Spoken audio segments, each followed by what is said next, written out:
good picnic. Good food. Well, good.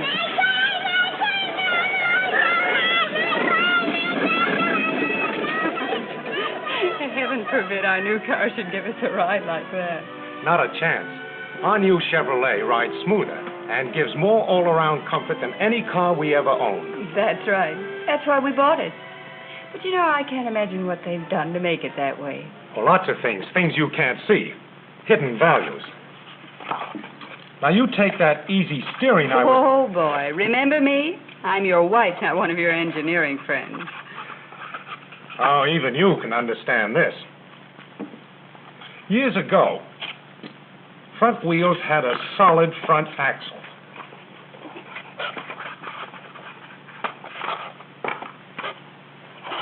When one wheel went over a bump, the other wheel bumped too. The steering wheel jerked, and passengers rocked and jolted. Then they figured out how to suspend the wheels separately.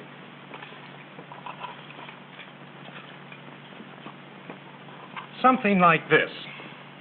With the wheels on separate axles, they can't pass bumps to each other. So bumps have less effect on steering.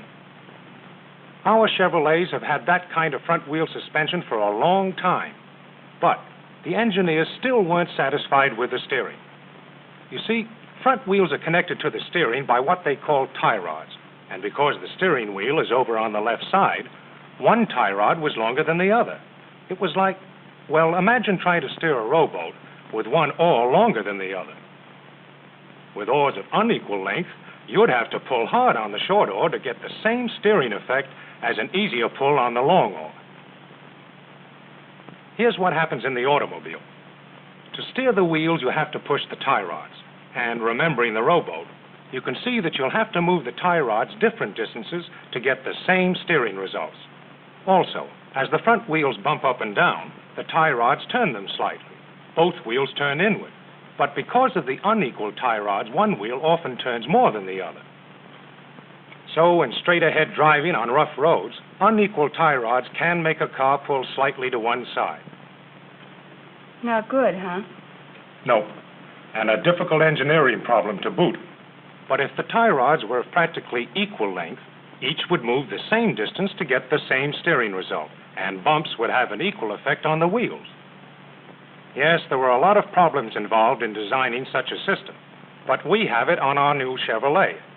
The tie rods are now practically equal in length, and they're connected to the steering wheel through a third arm called an idler arm. This even balancing of the steering system makes it less work to steer, and we get practically no road shock through the steering wheel, no wheel fight. That's center point steering. What makes our new Chevy seem to sense where you want it to go. A car with road sense. That's a good name for it. Say, where are the kids? Over there on the teeter-totter. Do you think Kathy's all right? She's in the best spot. They bounce hard, Kathy gets a smooth ride. And that very same idea is one reason for the smooth ride we get in the new Chevrolet. What idea? Well, the car acts sort of like a teeter-totter. When you drive over bumps, it rocks up and down. In some cars, the back seat is over the rear wheels, where passengers bump up and down like the kids on the end of the teeter-totter.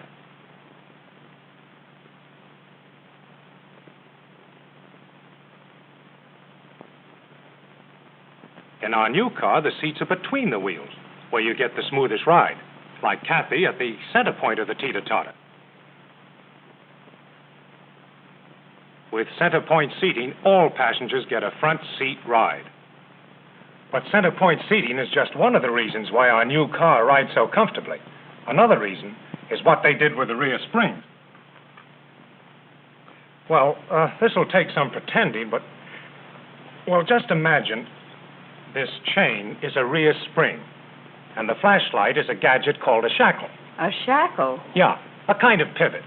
The spring is fastened to the frame at the front, shackle at the rear. When a bump pushes the wheel up, shackle and spring act to cushion the shock. Now, with ordinary springs and shackles, one passenger in the car gets quite a jolt from each bump. The springs are too stiff. However, 3 passengers get a pretty good ride. 5 passengers can hit bottom. The spring is too stiff for light loads, too soft for heavy loads. Finding a spring system that would give the same smooth ride regardless of the number of passengers. But they finally found a solution. Part of it was timing the shackle so the angle between the shackle and the spring was much wider. Then they put in a softer spring to give the single passenger a comfortable ride. With heavier loads, the shackle moves back, stretching the spring to stiffen it. The more passengers, the farther the spring is stretched, and the stiffer it gets to cushion the heavier load. And that's our new Chevy. Softer rear springs with a shackle designed to give just the right spring tension for a comfortable ride, whether it's carrying one passenger or 5. So that's why the car seems to ride the same whether I'm driving alone or with the whole family. That's right, but there's even more to our new Chevy's riding ease. Next time we go to the airport, watch the landing gear while an airplane lands, and notice how the shock absorbers cushion the tremendous weight of the plane as it hits the ground. The action of the shock absorber piston sliding into an oil-filled cylinder absorbs much of the shock. Let's make a model. We'll use this for the piston and this for the cylinder with water instead of the oil. Now, when a bump pushes the piston... I forgot something. These holes represent the valves in a real shock absorber, which control the fluid flow when the piston is pushed down. They permit the piston to slide down the cylinder, but slowly.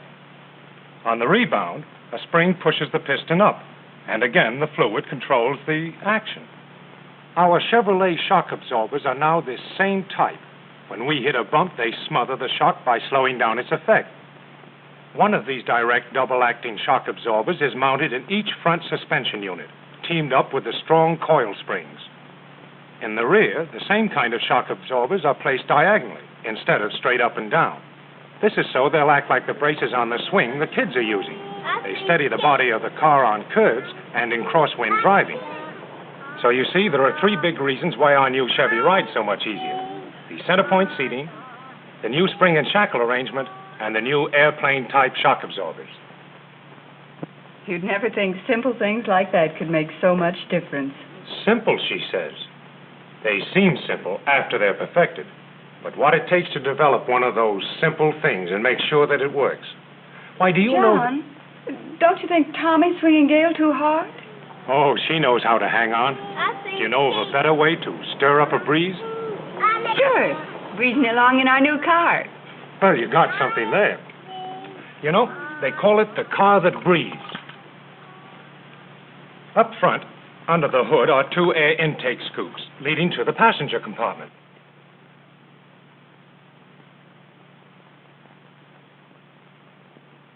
When the car is in motion, outside air is forced inside. The amount of air admitted can be controlled by vents, which open or close so you can have air from both scoops, from one, or from neither. Another thing, the air tunnels are slanted upward to help keep out dirt and water, and screens and baffles make doubly sure only air can get through. Outside air also passes right through the heater core, so when the heater is on, the air is warmed as it's forced into the car and over the front seats into the rear compartment. Also, the tunnels beneath the front seats offer air circulation to ensure uniform temperature, front and rear. The blower builds up enough pressure to force stale air out as well as keep cold air from leaking in. The heater controls regulate the temperature of the air and the speed of the blower. For instance, in warm, rainy weather, you can turn the heat off entirely, turn the blower on, and fill the car with cool outside air. Our defroster is controlled just as easily. With the wide defroster slots beneath the windshield, ice, steam, and fog are melted away more rapidly than I ever thought possible. Yes, from the standpoint of passenger comfort and of smooth riding and driving ease, I think we've got a pretty good buy. Well, I'm satisfied. And I'm not too easily pleased, as you may have noticed. Yeah, don't I know? Of course, we've just talked about a few of the many things that made Chevy my #1 choice. What's this? That's your dad's conception of our new Chevrolet. You're kidding. Yeah, son. It's the only way I could think of to show your mom the hidden values in our car. So when we get going, she'll know some of the reasons why we get all that big car performance from our new Chevrolet.